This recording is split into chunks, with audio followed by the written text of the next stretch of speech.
Hoje, a gente vai fazer uma coisa um pouco diferente. Vamos dar uma de detetive para solucionar um crime. A vítima, a nossa saúde cardiovascular. E o principal suspeito é algo que todo mundo faz todo santo dia sem nem pensar duas vezes: ficar sentado. Mas a grande questão, o mistério que intriga os cientistas há anos é como exatamente um hábito tão comum se torna cúmplice em desfechos que podem ser fatais.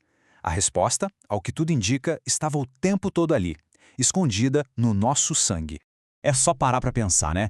A cadeira do escritório, o sofá para ver aquela série, o banco do carro, ficar sentado é praticamente o cenário de fundo da vida moderna. É tão presente na nossa rotina que a gente nem percebe mais. É simplesmente o que a gente faz.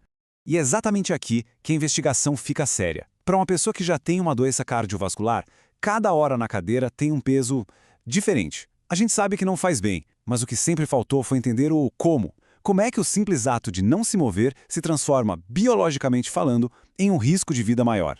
Ok, então vamos mergulhar nas evidências.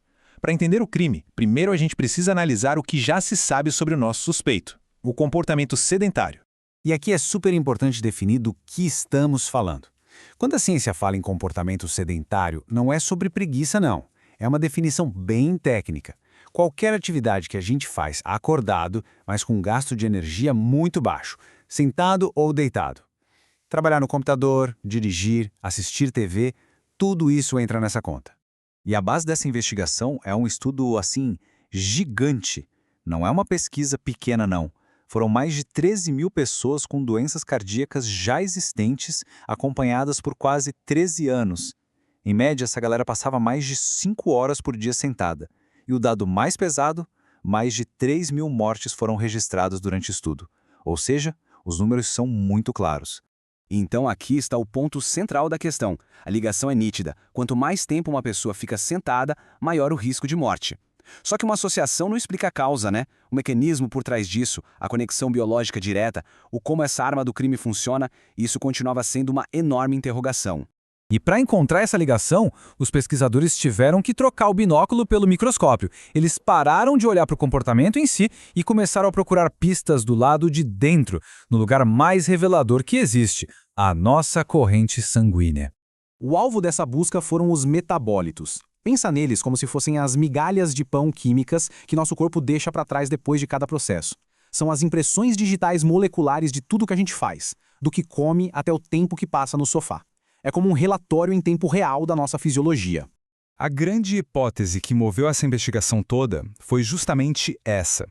Será que, ao analisar essas impressões digitais no sangue, seria possível finalmente traçar uma linha direta entre o sofá e o aumento do risco de morte?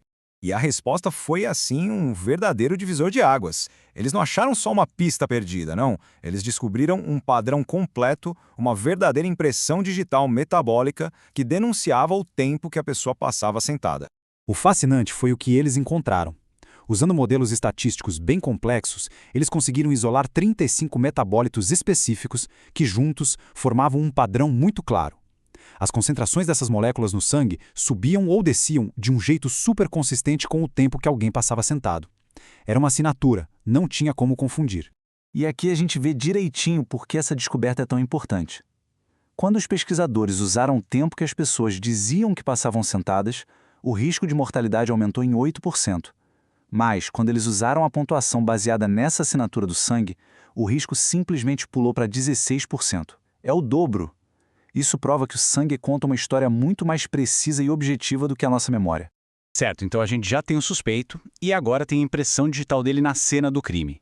O próximo passo é o mais crucial de todos: provar a ligação. Como essa assinatura metabólica de fato explica o risco aumentado? E aqui está o clímax da nossa história. Usando uma técnica estatística chamada análise de mediação, que serve basicamente para entender o como das coisas, os cientistas encontraram a prova concreta. A assinatura metabólica não era só mais uma pista, era o próprio mecanismo. Sozinha, ela explicou 36,3% da ligação entre ficar sentado e o risco de morte. É uma peça gigantesca do quebra-cabeça que foi encontrada. Essa frase resume perfeitamente o tamanho da descoberta. Numa questão tão complexa quanto essa, encontrar um mecanismo que explica mais de um terço da conexão é um avanço tremendo para a gente entender por que o sedentarismo é tão perigoso. Então, vamos dar uma olhada mais de perto nessa impressão digital. A pista mais forte, responsável por 35% do efeito, veio das glicoproteínas acetiladas. O nome pode parecer complicado, mas a função é bem direta. São marcadores de inflamação. Basicamente, ficar muito tempo parado alimenta um estado de inflamação crônica de baixo grau no corpo. A segunda pista mais importante, que explica 22% do efeito, aponta para o metabolismo de gorduras, os lipídios. O sedentarismo afeta negativamente o jeito como o corpo gerencia e transporta partículas de gordura, como o VLDL, pelo sangue. E a terceira pista, com 20%, reforça essa mesma história. Ficar parado altera fundamentalmente como o corpo processa as gorduras. Juntas, essas três pistas contam uma história bem coesa e francamente alarmante de inflamação sistêmica e desregulação do metabolismo de lipídios. Ok, o mistério foi, em grande parte, solucionado. Mas na prática, qual é o veredito? O que essa descoberta toda significa para o futuro do tratamento e da prevenção de doenças cardíacas? Vamos resumir os pontos-chave. Primeiro, um exame de sangue pode, no futuro, dar para a gente um registro objetivo dos nossos hábitos.